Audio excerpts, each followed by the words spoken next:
Come rain, snow, hell, or high water, these alphas are ready to throw down. This is hardcore, brutal Mother Nature. They've got protection from the elements. It can cope with the worst Scottish weather, endless rain. The polar bear is essentially wearing nature's own wetsuit. And a nasty bag of battle tricks. They're incredibly cunning, they're incredibly aggressive, and they're incredibly smart. When angry neighbors meet, or an apex alpha gets hungry, Fur will fly. every day, everywhere, our planet is a battleground. Turf wars, food fights, and mating mayhem rage on as animals outwit and outmaneuver their own kind in Battle of the Alphas. This is wolverine territory. Harsh and remote. In a climate where few can survive, the wolverine thrives.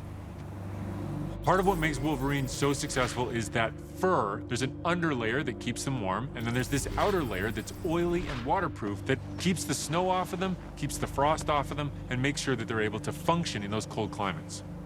It is one of the toughest animals on the planet.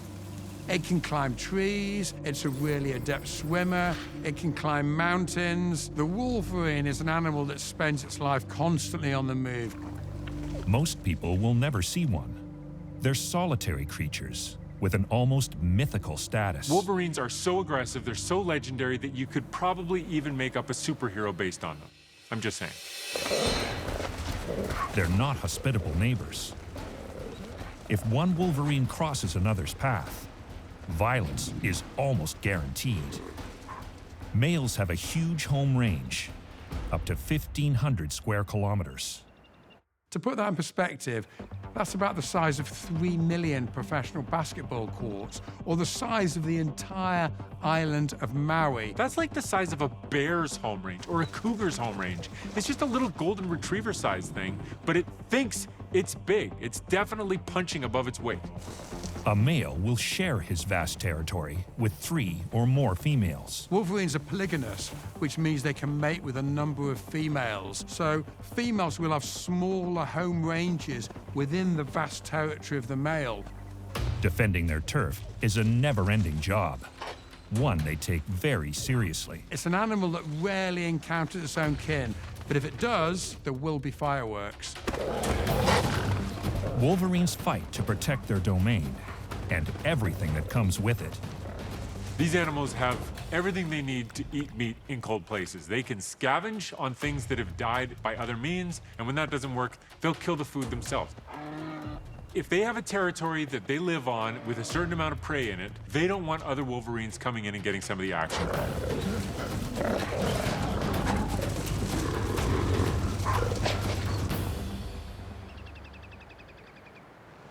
This male is prepping for one of his busiest battle seasons, winter.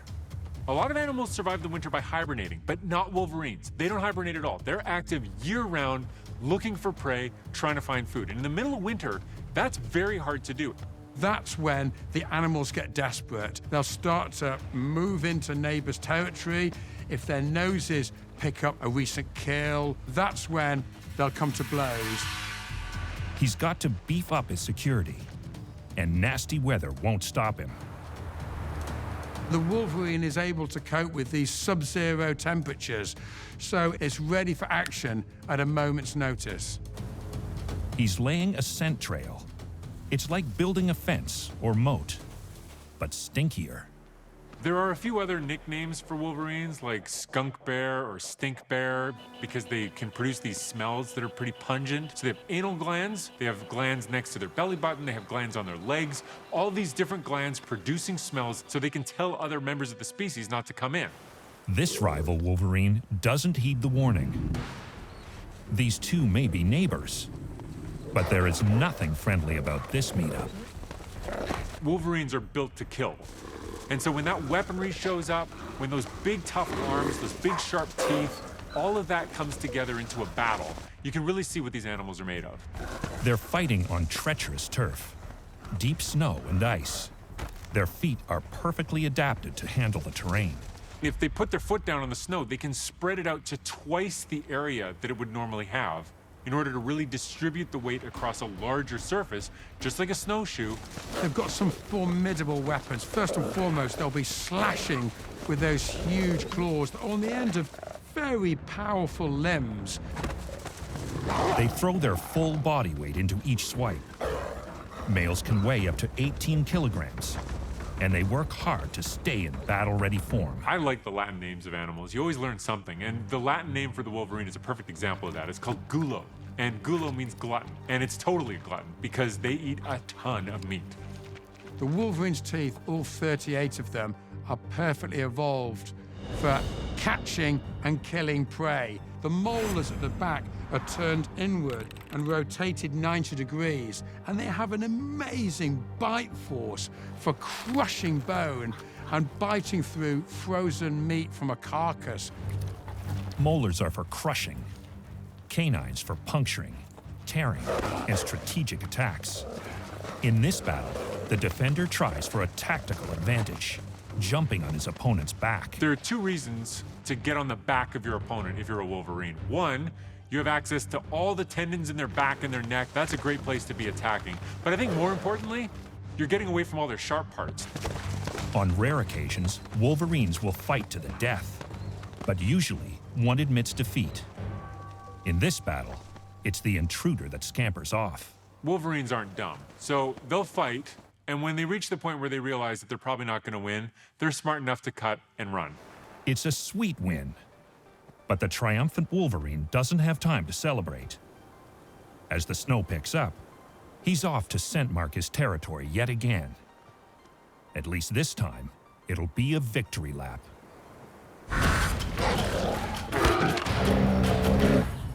From fur to feathers, mallards are the most abundant duck on the planet. Some might say they're ordinary, maybe even boring. But these little ducks are surprisingly gritty. Mallards have a variety of very special adaptations to help keep them warm in the winter. They have really dense feathers, this layer of fat under their feathers, and also this amazing circulatory system to help keep their feet from freezing. They're built to battle the weather and each other.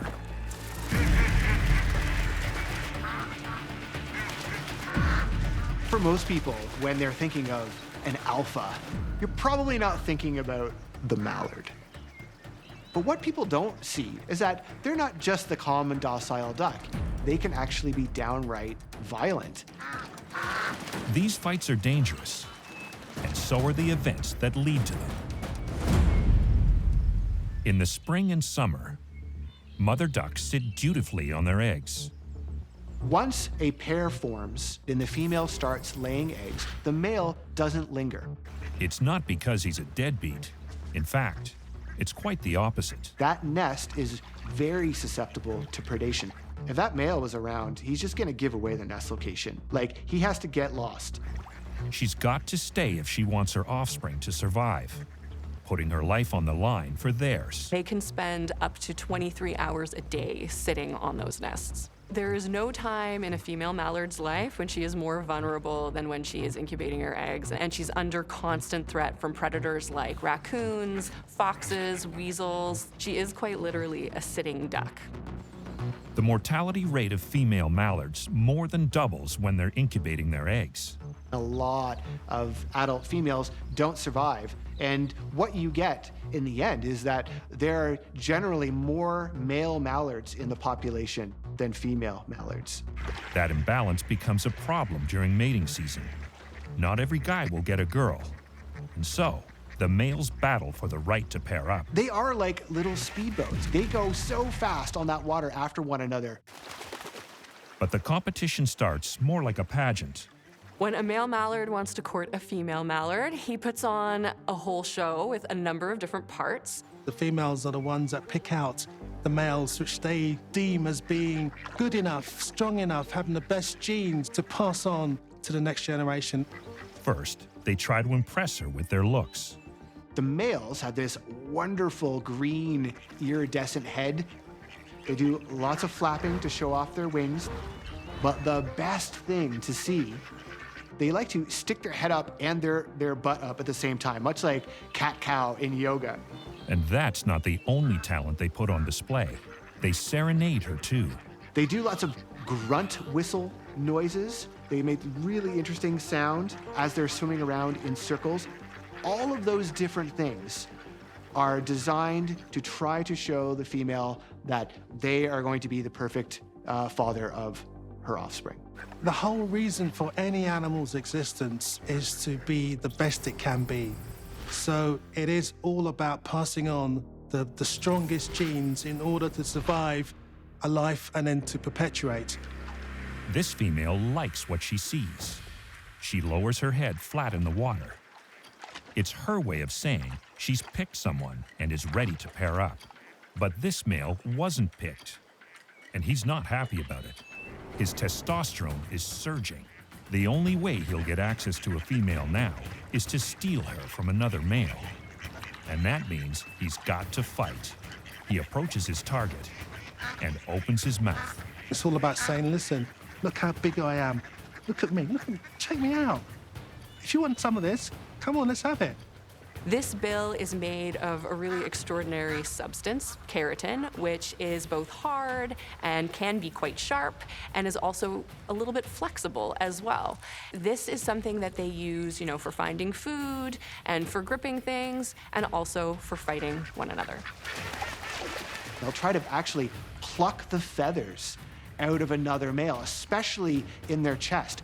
So if you pluck away all that beautiful plumage, you are all of a sudden not going to be very appealing to a female. You might not be able to find a mate the rest of that season. Losing feathers isn't just about losing mates. That plumage keeps the ducks warm and waterproof. If you've ever seen a mallard or any other kind of duck preening, it looks like they're kind of dipping their head under their wing and kind of moving things around. What they're really doing is taking this particular oil from a special gland near their tail and running it through their feathers to weatherproof them.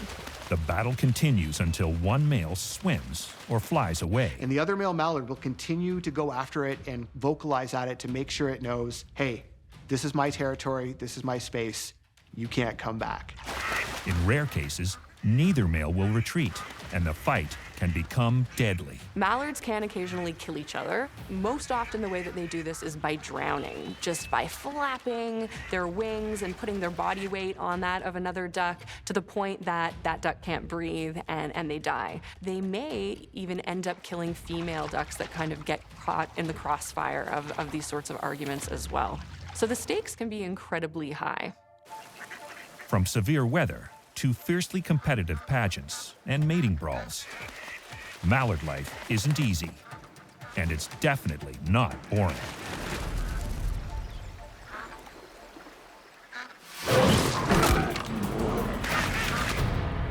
Mallards may be mighty ducks, but when it comes to cattle, one rugged breed stands alone.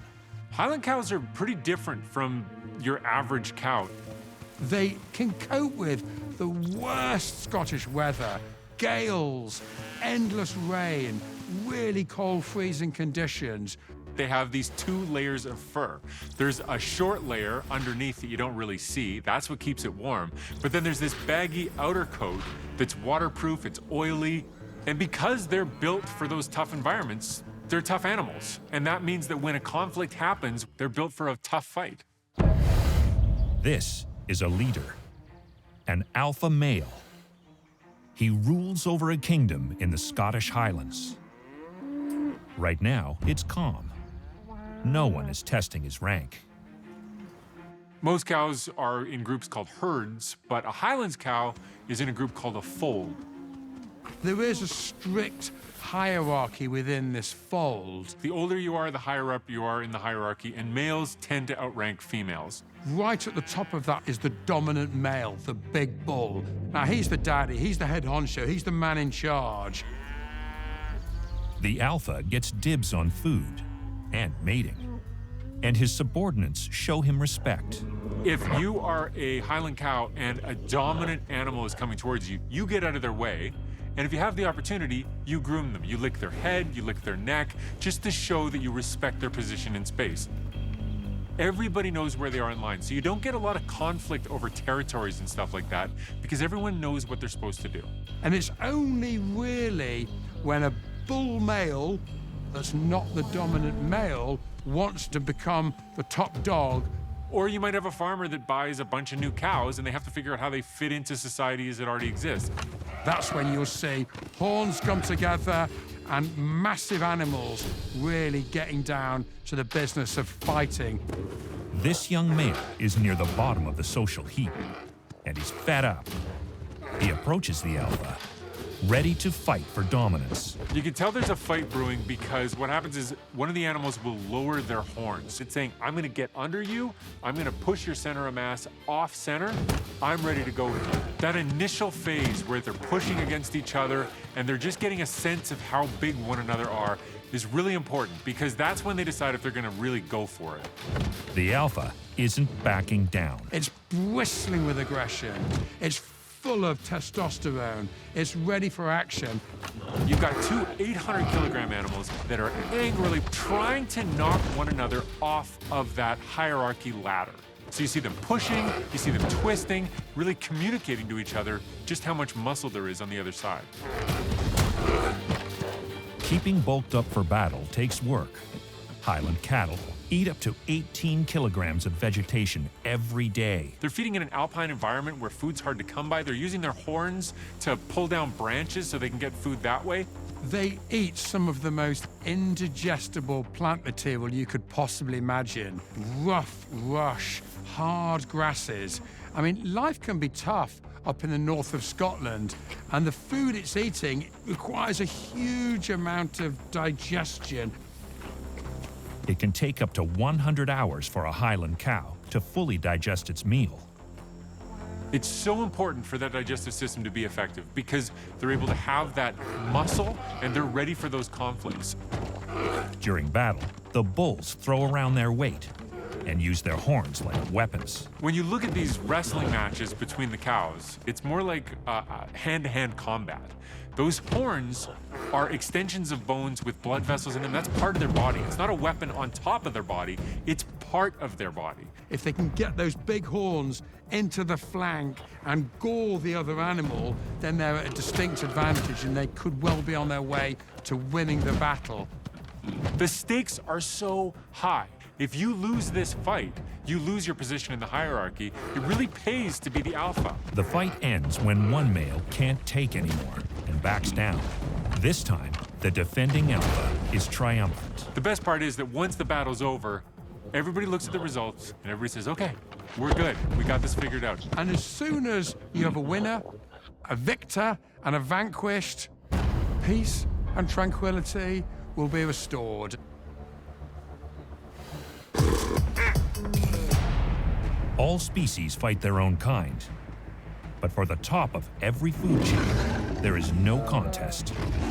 This is an apex alpha.